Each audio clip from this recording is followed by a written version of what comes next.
किसान भाइयों, सोयाबीन की फसल में फूल आते समय यानी कि जब सोयाबीन की फसल फूल आने की अवस्था में होती हैं, तब आप उसमें ऐसा क्या काम कर सकते हैं जिससे आपका उत्पादन अधिक से अधिक प्राप्त हो सके। तो किसान भाइयों, जैसा कि सोयाबीन की फसल जब एक बेबी गर्भावस्था में होती है यानी कि जब उसमें फूल आने लगते हैं, तब उसे पोषक तत्वों, बीमारी से सुरक्षा और कीटों से सुरक्षा की आवश्यकता होती है, जिससे कि फसल सुरक्षित रह सके और उसमें फूल झड़ना या फसल का बीमारी में आना जैसे समस्याओं को रोका जा सकता है। जैसे कि किसान भाइयों, एक माँ जब गर्भ अवस्था में होती है तो उसे अच्छे पोषक युक्त आहार की ज़रूरत होती है, उसकी सुरक्षा की देखभाल की आवश्यकता होती है। ऐसे ही फसलों को भी देखरेख की आवश्यकता होती है। तो किसान भाइयों, सोयाबीन की फसल में जब फल आने लग यानी कि जब फूल आने लगते हैं, तब आप 3 चीज़ों का अवश्य ध्यान रखें।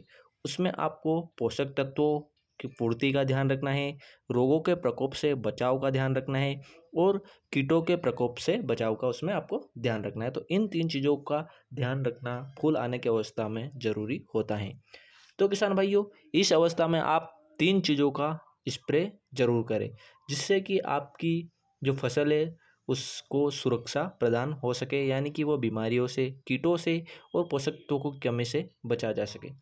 तो किसान भाइयों, उसमें आपको एक अच्छा वाला फंगीसाइड लेना है, एक अच्छा वाला कीटनाशक लेना है जो कि कॉन्टैक्ट और सिस्टेमेटिक हो, और साथ ही आपको एक अच्छा वाला माइक्रो न्यूट्रिएंट लेना है, जिससे कि आपकी फसल की सुरक्षा अच्छी प्रकार से हो सके। तो किसान भाइयों, इन 3 दवाइयों को आप सिलिकॉन बेस्ड चिपको के साथ मिलाकर स्प्रे करें, जिससे आपकी तीनों समस्याओं से सुरक्षा मिलेगी। किसान भाइयों, पोषक तत्वों की कमी की पूर्ति, बीमारी से सुरक्षा और हानिकारक इल्लियों से सुरक्षा करना ही फसल की गर्भावस्था में ज़रूरी होता है। तो किसान भाइयों, यहाँ हम आपको कुछ टेक्निकल की जानकारी देंगे जिनको भी आप अपनी सोयाबीन की फसल में प्रयोग कर सकते हैं। तो किसान भाइयों, चलिए हम कुछ आपको टेक्निकल की जानकारी दे देते हैं। जो टेक्निकल आप हम इसमें कॉम्बिनेशन बताएंगे टेक्निकलों का, यानी कि जिसमें एक इंसेक्टिसाइड रहेगा, एक फंगीसाइड रहेगा और एक माइक्रोन्यूट्रिएंट रहेगा। तो इनमें से हम आपको यहाँ पे लगभग 3 प्रकार के बताएंगे, तो आप कोई सा भी एक कॉम्बिनेशन इसमें से यूज़ कर सकते हैं। तो किसान भाइयों, हम पहले नंबर पर बात करने वाले हैं टेबुकोनाजोल प्लस सल्फर, जो कि एक फंगीसाइड है, और उसके साथ में आपको प्रोफेनोपस प्लस लेम्डासाइलोथ्रिन, जो कि एक कीटनाशक है, और उसके साथ में आपको सागरिका जेड प्लस प्लस, जो माइक्रोन्यूट्रिएंट होता है, उसको मिलाना है। यानी इन तीनों को मिलाना है और सिलिकॉन बेस्ड चिपको के साथ आपको स्प्रे करना है।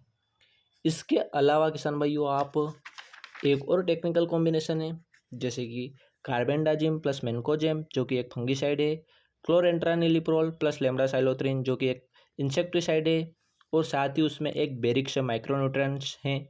बेरिक्स कंपनी का जो माइक्रोन्यूट्रिएंट आता है वो, आप इन तीनों का कॉम्बिनेशन भी स्प्रे कर सकते हैं। इन तीनों को मिला के आप सिलिकॉन बेस्ड चिपको के साथ प्रयोग कर सकते हैं।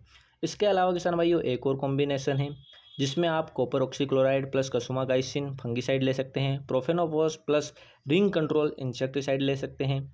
इसके साथ आप माइक्रोन्यूट्रिएंट सापेक्ष कंपनी का भी ले सकते हैं। तो इस प्रकार से आप इन तीनों का कॉम्बिनेशन करके सिलिकॉन बेस्ड चिपको के साथ मिलाकर स्प्रे कर सकते हैं। तो इस प्रकार से किसान भाइयों, आपको इन तीनों दवाइयों का प्रयोग करना है, जिससे आपकी तीनों प्रकार की सुरक्षा प्रदान हो सके। तो किसान भाइयों, इन कॉम्बिनेशन में आप कोई भी उपयोग कर सकते हैं। इसके अलावा आप दूसरे जो अच्छे फंगीसाइड होते हैं, अच्छे इंसेक्टिसाइड है और अच्छे माइक्रोन्यूट्रिएंट होते हैं, उनका कॉम्बिनेशन मिलाकर भी स्प्रे कर सकते हैं। आप दूसरी कंपनियों के भी और भी जो टेक्निकल आते हैं उनको भी आप मिलाकर स्प्रे कर सकते हैं।